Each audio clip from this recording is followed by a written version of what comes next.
It was nearly midnight when Aaron pulled into the long, winding driveway of the old orchard house. He had driven 4 hours to get there, hoping a weekend away from the city would clear his mind. The house belonged to his late uncle, a place Aaron had visited only once as a child. Back then, it felt peaceful, surrounded by apple trees, quiet fields, and a deep stillness that made the world feel far away. But returning as an adult, something about the place felt heavier, colder.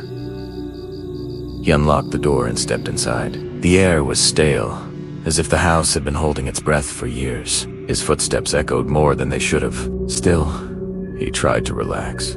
They made a fire unpacked and wandered through the rooms, trying to remember the layout from his childhood. Most of it looked the same, except for one door upstairs, a door he didn't remember. It was painted a dark shade of green, chipped around the edges, and had 3 scratch marks near the bottom. He reached for the handle, but it wouldn't turn. Locked. He shrugged it off. Old houses had locked rooms all the time. Probably storage. Probably nothing. That night, the wind picked up, rustling the orchard trees outside. Aaron settled into bed, listening to the crackling fireplace down the hall. He was just starting to drift off when he heard something strange. A soft thump. Then, another coming from upstairs. At first, he thought it was the old house settling, but the thumps grew heavier, more deliberate.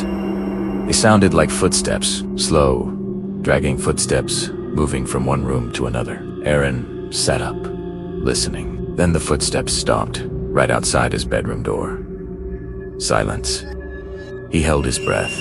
A faint shadow appeared under the door, blocking the light from the hallway. Someone was standing there, and cut it out. Even though he knew she lived across the country. No answer. The shadow moved, retreating down the hallway. Aaron gathered his courage, opened the door, and looked out. The hallway was empty, but the air felt colder, as if something had just passed through. He followed the hallway with slow steps until he reached the top of the stairs. Everything looked normal, but when he turned around, his eyes fell on the green door. It was open, just a crack, but open. Aaron's chest tightened. He knew he hadn't touched it. Carefully, he approached the door. The room behind it was pitch black. No furniture, no window, just a cold emptiness that seemed to swallow the light from the hallway. Something moved inside, a soft shuffle. A raccoon, he whispered to himself. A stray animal, that's all. But then, something spoke. A voice, low and raspy, barely more than a murmur, yet echoing around the empty room. You came back.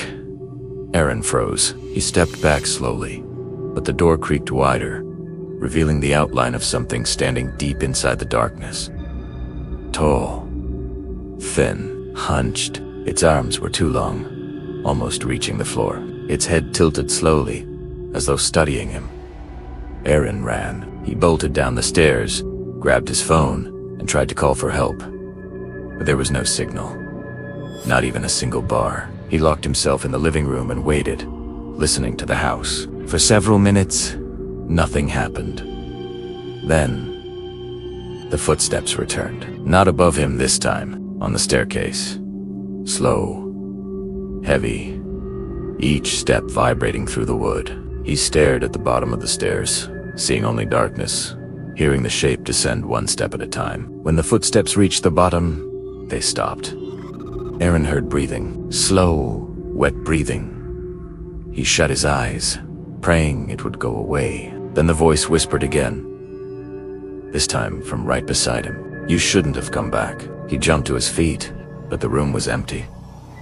The breathing had stopped. The house was silent again. Shaking, he backed away from the staircase, heading toward the front door. The lock wouldn't turn, no matter how hard he twisted it. The mechanism felt frozen, stuck in place. He tried the back door. Same thing. The windows, all sealed shut. That's when he heard a faint creaking, like wood bending under pressure. He turned around. The green door upstairs was slowly closing on its own. He stared at it, heart pounding. Then a new sound drifted through the house, whispering. Not one voice, but several. Dozens. Whispering from inside the walls, under the floors, above the ceilings. Aaron.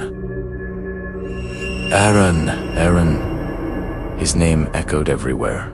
Desperate, he grabbed his jacket and ran outside through the side entrance of the kitchen, slamming the door behind him. He didn't stop until he reached the orchard, where the wind blew through the branches like hushed warnings. He turned back toward the house. Something was standing in the upstairs window. Tall, twisted, watching him. In its hand, it held a small object that glinted in the moonlight. His childhood bracelet, he hadn't seen it in years. Ito Atedi lost it during his only visit to the orchard house as a boy. But now he remembered something he had forgotten for decades, waking up one night as a child, hearing whispers behind the green door that wasn't supposed to exist. The creature in the window tapped the glass with one long finger, slowly, deliberately. Almost inviting him back inside, Aaron turned and ran into the night, never looking back. But sometimes, when the wind is just right, he swears he can still hear the orchard whispering his name, calling him home.